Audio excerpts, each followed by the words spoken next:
আসসালামু আলাইকুম। আজ 7ই আগস্ট 2024 সাল। বাংলাদেশের সর্বশেষ রাজনৈতিক পরিস্থিতি নিয়ে আবারও দুটি কথা বলার জন্য আপনাদের সামনে হাজির হয়েছি। আল্লাহ ছাড় দেন কিন্তু ছেড়ে দেন না। 15 বছর অন্যায়ভাবে অবিচার, অনাচার, অত্যাচার করে হত্যা, গুম, খুন করে শেখ হাসিনার আওয়ামী লীগ সরকার আজ ছাত্র জনতার তুমুল আন্দোলনে ক্ষমতাচ্যুত হয়ে দেশ ছাড়া। গত মাসেও যে শেখ হাসিনাকে দিল্লি লাল গালিচা সম্বর্ধনা দিয়ে মোদী সরকার বরণ করেছিল, আজ শেখ হাসিনার বিমান ভারতের ঘাটে ঘাটে ঘুরছে, গভীর জঙ্গলে সেনা ক্যান্টনমেন্টে অবতরণ করে আশ্রয় প্রার্থনা করছে। মোদী আর তার সাথে এখন কথা বলছেন না, কারণ বাংলাদেশের জনগণ তাকে প্রত্যাখ্যান করেছে। যে আমেরিকায় দলবল নিয়ে একসময় তিনি সিক্রেট সার্ভিসের কড়া নিরাপত্তায় রাজকীয় দিন কাটিয়েছেন, সেই আমেরিকা আজ তার ভিসা বাতিল করেছে। যে যুক্তরাজ্যে শেখ রেহানার মেয়ে কেবল টাকার জোরে নির্বাচন করে এমপি হয়েছেন, সেই ইংল্যান্ড আজ শেখ হাসিনাকে আশ্রয় দিতে অপারগতা জানিয়েছে। শেখ হাসিনার কিছু ভুলের জন্য আজ তার এবং তার দলের এই করুণ পরিণতি। আমি চাই না বাংলাদেশে আবারও কেউ এরকম ভুল করে তার করুণ পরিণতি বরণ করুক। শেখ হাসিনার সুষ্ঠু, অবাধ ও নিরপেক্ষ নির্বাচনে 1996 সালে ক্ষমতায় এসে দেশ পরিচালনার দায়িত্ব নিয়েছিলেন। 5 বছর পর আবার 2001 সালে সুষ্ঠু অবাধ নির্বাচনে বিএনপির কাছে হেরে গিয়ে সূক্ষ্ম কারচুপির অভিযোগ এনে সসম্মানে শান্তিপূর্ণভাবে ক্ষমতা থেকে সরে গিয়েছিলেন। পর্যায়ক্রমে আবার 5 বছর পর আবার শেখ হাসিনা ক্ষমতায় এসেছিলেন। আবার আন্দোলন এবং তত্ত্বাবধায়ক সরকারের দাবি নিয়ে তার 5 বছর পর তিনি আবার ক্ষমতাচ্যুত হয়ে বিএনপি আবার ক্ষমতায় এসে 3 মাসের জন্য রাষ্ট্রীয় ক্ষমতায় ছিল এবং তত্ত্বাবধায়ক বিল পাশ করে তারাও পদত্যাগ করেছিল। এটাই গণতন্ত্রের নিয়ম, এটাই গণতান্ত্রিক ব্যবস্থা।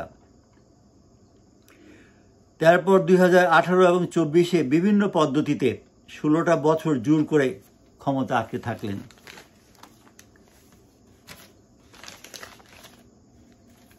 বিরোধী দলের সকল নেতাকর্মীদের দমন পীড়ন করে, হত্যা, খুন, গুম করে এক ত্রাসের রাজত্ব কায়েম করলেন।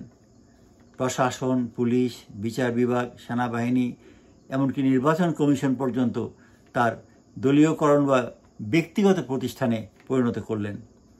জনতার রৌদ্র রোষকে শক্ত হাতে মোকাবেলা করে ক্ষমতায় টিকে থাকলেন। হেফাজতের শিশু কিশোরদের রক্তে রাজপথ রঞ্জিত হল। বিডিআরের বিদ্রোহের নামে করুণ অবর্ণনীয় নৃশংসতায় 57 জন বাংলা মায়ের সেরা চৌকস সেনা অফিসার নিহত হলেন। অসংখ্য রাজনৈতিক প্রতিপক্ষকে বিচারের প্রহসন করে ফাঁসিতে ঝোলানো হলো। অবিচার, অত্যাচার, অনাচার আল্লাহ সহ্য করেন না। ফেরাউন টিকে থাকেনি, পৃথিবীতে কোনো স্বৈরাচার টিকতে পারেনি। কোটা সংস্কারের আন্দোলনকে প্রতিহত করতে গিয়ে একইভাবে নির্বিচারে গুলি চালিয়ে শত শত ছাত্র তরুণকে হত্যা করলেন। রৌদ্র রোষে ফেটে পড়ল জাতি।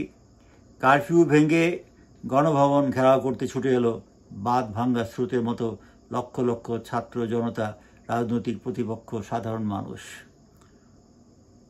অবস্থা বেগতিক দেখে জীবন বাঁচাতে পালিয়ে গেলেন ভারতে। দেশ যেন নতুন করে স্বাধীন হলো, কিন্তু আর যেন আমরা ভুল না করি। আজ অস্থায়ী সরকার গঠন করে সুষ্ঠু, অবাধ, নিরপেক্ষ, গ্রহণযোগ্য নির্বাচন করে দেশে শান্তি ফিরে আসুক। যোগ্য ব্যক্তিদের নিয়ে অস্থায়ী সরকার গঠন করতে হবে। আমি এই ব্যাপারে কয়েকজনের নাম প্রস্তাব করছি। এটা ব্যক্তিগতভাবে আমার চয়েস, এটা কারো বিবেচনার আসবে না আমি জানি। তবুও আমি মনে করি কিছু লোককে এই মুহূর্তে, এই পরিস্থিতিতে, এই নির্বাচন পর্যন্ত তাদেরকে দায়িত্ব দেওয়া উচিত। তার মধ্যে আমি প্রথমে বলবো নোবেল বিজয়ী ডক্টর মোহাম্মদ ইউনূসের কথা। তারপরে বলবো সাবেক সেনাপ্রধানদের মধ্যে থেকে একজন, যাকে নিরপেক্ষ মনে হয়। তারপরে আমি বলবো যে সাবেক নির্বাচন কমিশনার ব্রিগেডিয়ার সাখাওয়াত হোসেনের কথা। তারপরে আমি বলবো প্রবীণ রাজনীতিবিদ, যদিও বিতর্কিত, তবু যিনি শাসনতন্ত্র আমাদের বাংলাদেশের সংবিধান প্রণয়ন করেছিলেন, সেই ডক্টর কামাল হোসেনের কথা। তারপর আমি বলবো এই হাসিনা বিরোধী আন্দোলনে মূলত যিনি বিশ্বে জনমত তৈরি করেছেন, দেশে জনমত তৈরি করেছেন, বিরাট ভূমিকা পালন করেছেন, সেই ফ্রান্সে বসবাসরত রাজনৈতিক একজন অত্যন্ত বিচক্ষণ ব্যক্তি পিনাকি ভট্টাচার্যের কথা। আমি বলবো ইসলামী চিন্তাবিদ, অত্যন্ত জনপ্রিয় বক্তা মিজানুর রহমান আজহারির কথা। আমি বলবো এই ছাত্র রাজনীতিতে যিনি সক্রিয়ভাবে সহযোগিতা করেছেন, সম্পৃক্ত ছিলেন এবং এর আগেও শেখ হাসিনার অন্যায়ের বিরুদ্ধে প্রতিবাদ করেছেন, ডক্টর আসিফ নজরুলের কথা। কোটা সংস্কার আন্দোলনে সমর্থন করেছিলেন একজন মহিলা, তিনিই প্রথম বাংলা বিভাগের যিনি প্রধান ছিলেন, জাহাঙ্গীরনগর ইউনিভার্সিটি অথবা আমার ঠিক খেয়াল নেই, তিনি তার অফিস থেকে স্বৈরাচারী শেখ হাসিনার ছবিটা নামিয়েছিলেন যখনও শেখ হাসিনা প্রধানমন্ত্রী ছিলেন। তাকে আমি এই মানে সাময়িক যে ক্যাবিনেট হবে তার মধ্যে অন্তর্ভুক্ত করার জন্য অনুরোধ জানাচ্ছি। আমি অনুরোধ করছি যে অত্যন্ত বিতর্কিত হলেও রাজনৈতিকভাবে অত্যন্ত সক্রিয় আমাদের এই কোটা আন্দোলনেরই একজন প্রতীক্ষিত আগে ছিলেন ভিপি নুরুল কথা। আমি বলবো কোটা সংস্করণ আন্দোলনের সমন্বয়কদের মধ্য থেকে একজন, যেমন নাহিদ ইসলাম আছে, তার কথা।